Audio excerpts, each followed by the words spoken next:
I'm Zandia Oliver with another episode of The Real Report, and today we are going to be doing a little Q&A.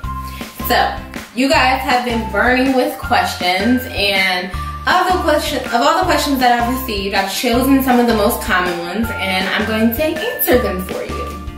Let's dive right into it. Question number 1. Can you back out of a deal if you've changed your mind about the home? The short answer is yes, you can. The not so short answer is it depends. It depends on what it states in your contract. It depends on whether or not you're in your due diligence period. So if you are in your due diligence period, you have the right to back out for whatever reason and retrieve your earnest money back. If you are outside of your due diligence period, you cannot, unfortunately, just back out of a deal because you changed your mind and retrieve your earnest money back. And if you decide to do that anyway, and you're like, whatever, forget about the earnest money, the seller does have the option to sue you for performance, which means that they can, essentially, you guys can go to court and they can make you purchase the home.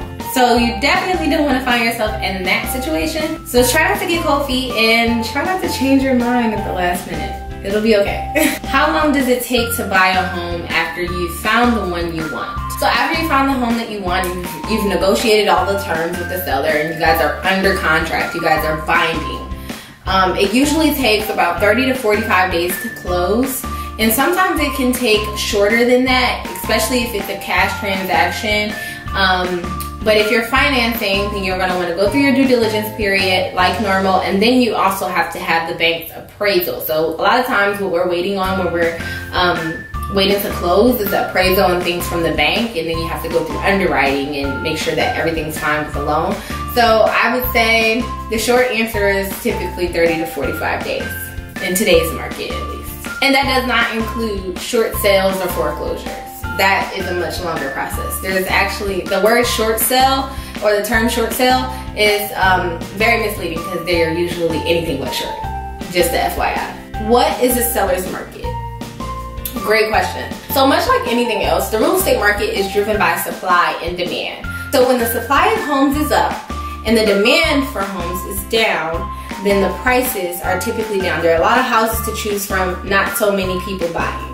So the sales prices are typically down. The flip side of that, when the inventory of homes is down and there are a lot of buyers in the market, those sales prices go up.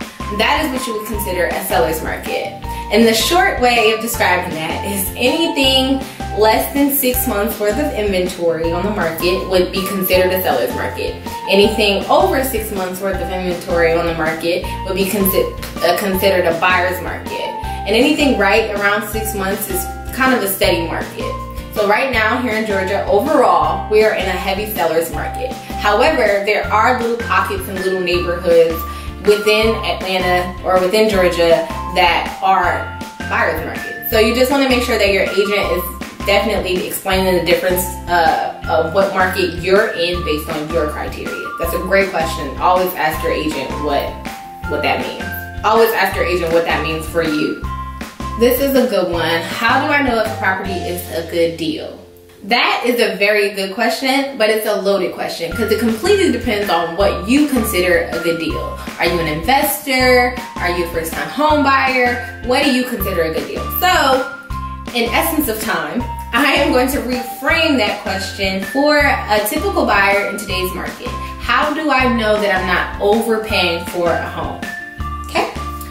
Before you place the offer on the home that you want to pursue, your agent should send you what's called a comparative market analysis, or a CMA. What your agent should do within the CMA is select recently sold properties that are similar to the property that you want to pursue in the same geographical area and compare them to determine whether the value is there in the property that you're going to purchase.